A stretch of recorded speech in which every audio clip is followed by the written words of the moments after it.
शिदातपुर में एकता दिहाड़ो सकाफ़ती लिबास पहिरे जोश ऐं जज़्बे सां मल्हायो वियो। हर शहर जे सियासी समाजी धुरनि पारां रैलियूं कढी टोपी अजरक पटको पहिरे क़ौमी गीतनि ते झुमिरियूं हणी शहर जो गश्त कयो।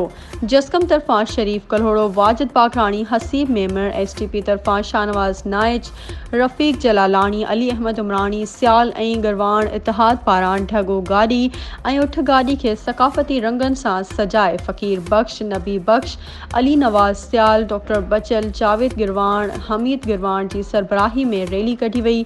होरां शिदातपुर सिटीज़न अलायंस तरफ़ां रफ़ीक शेख, मारूफ कादरी, फिरदौस ज़फ़र, इकबाल मुग़ल, ताहिर ख़ान एडवोकेट दी मुग़ल सिंध पारां ख़ालिद ज़हूर बेग तरफ़ां, जॾहिं त माज़ूर ॿारनि तरफ़ां मुफ्ती गुलज़ार राजपूत, एडवोकेट तारिक महमूद आराई जी अॻवानी में रैलियूं कढियूं वयूं। मज़दूर यूनियन अॻवान रसूल बख्श फहीम, आलिम डाहिरी, बशीर मल्हा जी अॻवानी में एकता रैली कढी वई।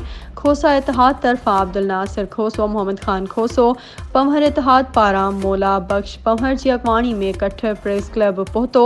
प्रेस क्लब जे सरपरस्त इरशाद ज़फ़र बुखारी, सदर अब्दुल्ला दाऊद पोटो, सीनियर नायब सदर ग़ुलाम हुसैन भमरो, जनरल सेक्रेटरी रफ़ीक शेख, चेयरमैन हमीद खोसो तरफ़ां लॻायल प्रेस क्लब ॿाहिरां इस्तक़बालिया कैंप ते पहुचण ते रैलियुनि में शामिल शहरनि मथां गुलनि जी वर्खा करे शानदार आजियां कई वई। अॻूणो शागिर्द अॻवान तालिब जखरो तक़रीब में ॿांह ॿेली रहियो।